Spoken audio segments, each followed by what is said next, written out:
Hello everyone, আসসালামু আলাইকুম সবাইকে। আপনারা সবাই কেমন আছেন? আশা করি সবাই খুবই ভালো আছেন। আলহামদুলিল্লাহ, আমরাও আমার পরিবার নিয়ে অনেক ভালো আছি। তো সকাল সকাল নতুন একটা ব্লগ শুরু করছি। আর আজকে সারাটা দিন আপনাদের সাথে কি করি না করি সব কিছুই শেয়ার করব। তো আপনার অবশ্যই আমার চ্যানেলটাকে সাবস্ক্রাইব করবেন এবং আমার পাশে থাকবেন, ভিডিওতে লাইক কমেন্ট করবেন। তো আপনারা ভিডিওটা কন্টিনিউ দেখতে থাকেন, আশা করি আপনাদের কাছে ভালো লাগবে। তো এই যে আজকে আমাদের একটা দেশি মুরগি রান্না করবে, সেটা পটল আলু দিয়ে একটা দেশি মুরগি রান্না করবে আর ঢেঁড়স ভাজি করবে। যার কারণে এখানে আমি মুরগিটাকে সুন্দর করে কেটে নিচ্ছিলাম, কারণ মুরগিটা শুধুমাত্র 4 পিস করে আম্মু রেখে দিয়েছিল। তো এখন এটাকে সুন্দর করে ছোট ছোট পিস করে নিচ্ছি।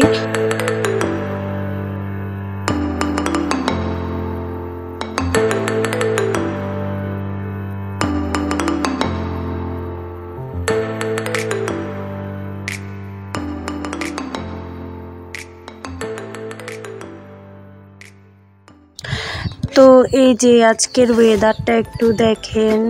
আজকে রোদ উঠছে, তারপর আবার বৃষ্টিও হয়েছে। একটু বৃষ্টি হওয়ার পর এখন আবার সুন্দর করে রোদ উঠছে আর নিচে পুরো কাদায় ভরে গেছে।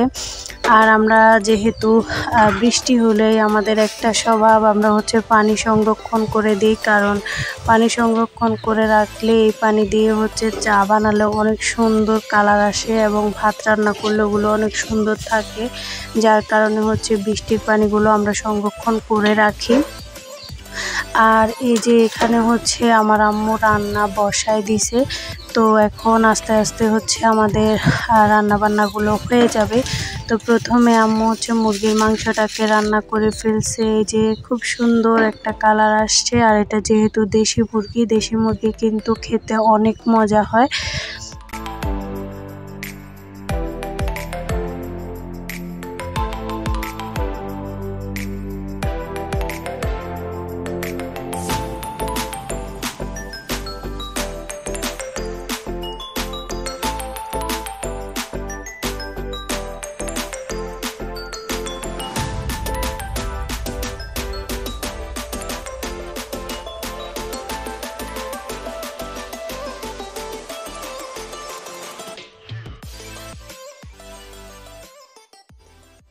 তো এই যে এখন আমাদের রান্না বান্না হয়ে গেছে, আমরা সবাই খেতে বসছি।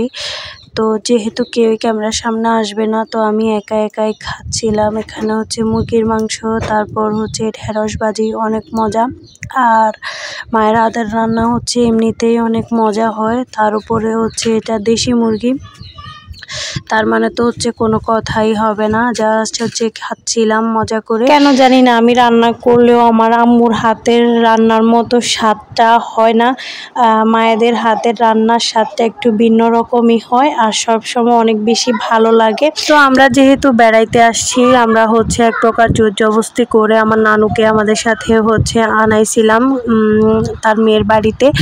তো নানু হঠাৎ করে অনেক বেশি অসুস্থ হয়ে পড়ে। সকাল থেকেই কিছুই খায় নাই, নানু অনেক বেশি অসুস্থ হয়ে পড়ে। যার কারণে আমার নানুকে নিয়ে আমরা, যেহেতু তখন দুপুরবেলা ছিল, সকাল থেকে কিছু আমাদেরকে বলে নাই। দুপুরে যে বলছে তখন আমরা ডাক্তার পাই নাই। তো বিকালের দিকে আমরা আমার নানুকে নিয়ে ডাক্তারের কাছে গেছি। তারপর কি হয়েছে না হয়েছে সব কিছু আপনাদের সাথে পরবর্তী কোনো ব্লগে শেয়ার করব। তো এরপরে আসলাম, এসে আমরা একটু আম খাইছি। তারপর এখানে আমরা মুড়ি মাখছি, ওইটা খাচ্ছি। সবাই মিলে খাওয়ার মজাটাই আলাদা। কিন্তু আমার নানু অনেক বেশি অসুস্থ, সবাই আমার নানুর জন্য দোয়া করবেন।